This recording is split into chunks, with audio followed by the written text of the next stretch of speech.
Okay, so part 5 of why your head gaskets fail, we're really going into like combustion theory here. If we start stacking these, we're adding pressure and we're adding timing. We still haven't increased pulse width yet, but we're adding pressure and we're adding timing. We're shifting this graph sooner in the curve and we're making it sharper and taller. And as we move this peak cylinder pressure sooner and sooner, all the way from back here, all of this pressure is how much additional pressure that cylinder felt from two things, advancement and pressure. Are we making a little more power? Yes. Will your brake specific fuel consumption go from, let's say it's 0.45, can we get it down, or 0.40, can we get it down to 0.38? That's a meaningful change in the realms of efficiency, and you would see that in fuel economy as far as miles per gallon. Yeah, we can do that, but at what cost? When you're light load, this doesn't make a big difference. When you're already adding power, this starts becoming really, really important. So then we're going to do that, and we're going to hold the injector open longer. So then you end up with this even more exaggerated, where your peak cylinder pressure is 50% higher than what it was before. And therein lies why some trucks just have repeat head gasket failure.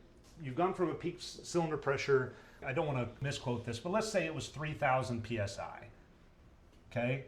And now we're operating, because we've added pressure, we've held the injector open longer and put more fuel in there, and we've got more boost, and we've advanced the timing, now we've got 5,000 PSI. Okay, I need to do some research on that. I don't know if those are accurate numbers, but I'm sure on some hot tuned trucks, that's very possible. When you see that amount of pressure, every time that happens, this cylinder head, so this is a piston, this is the engine block, and then this is a cylinder head with valves. Every time that happens, that cylinder head wants to come up.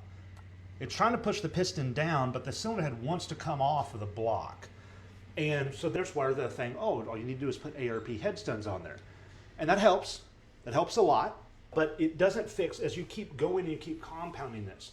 Because part of the problem you run into at a very common tune for a truck would be, let's say high pressure common rail, would be, let's say 26,000 PSI of injection pressure and 2,200 microseconds.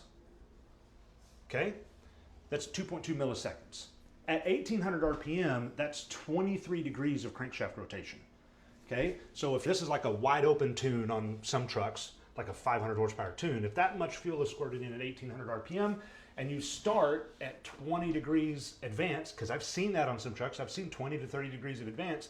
If you start squirting that fuel in and you get all of that fuel squirted in before top dead center, your pressure spike is off the charts. Okay? Your pressure is just, it's super high.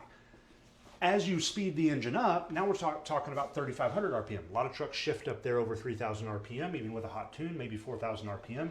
Now we're talking about that being spread out over 45, 46 degrees of crankshaft rotation. That same 2.2 milliseconds, the crankshaft has moved 45, 46 degrees during that time. So if you did 20 degrees of advance there, now we're talking about stopping the injection. We're still adding fuel way past top dead center. As long as the fuel is getting down here in this bowl and we're not spraying it right up on top of here, that's where you start torching pistons, is when the piston's moving away from the injector and it sprays the top of this. So I'm sure it's starting to get confusing up here.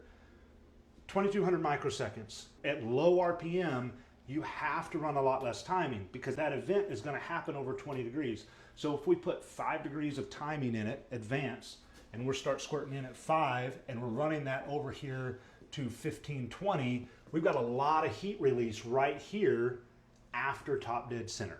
And that's the goal. We want the heat to release after the crankshaft is on the way back down, not while it's still coming up. Because as it's coming up and it's trying to squirt more fuel in and create bigger fire, as it's squeezing it down, you're just raising that peak cylinder pressure. It's extremely hard on parts, rod bearings, crankshafts, and especially cylinder head gaskets. And that's what takes us to, what do you do to fix this? Well, it's two parts. You have to get good tuning, but you also have to have a good surefire way of holding all that pressure in, because there's just, when you're trying to make more power, you have to have more pressure in the cylinder to make more power. You do that with more pressure, longer pulse width, and more timing. So that's part 5. Then we'll talk about what we do and how we accomplish holding that head gasket and holding that power in on a otherwise mostly stock truck.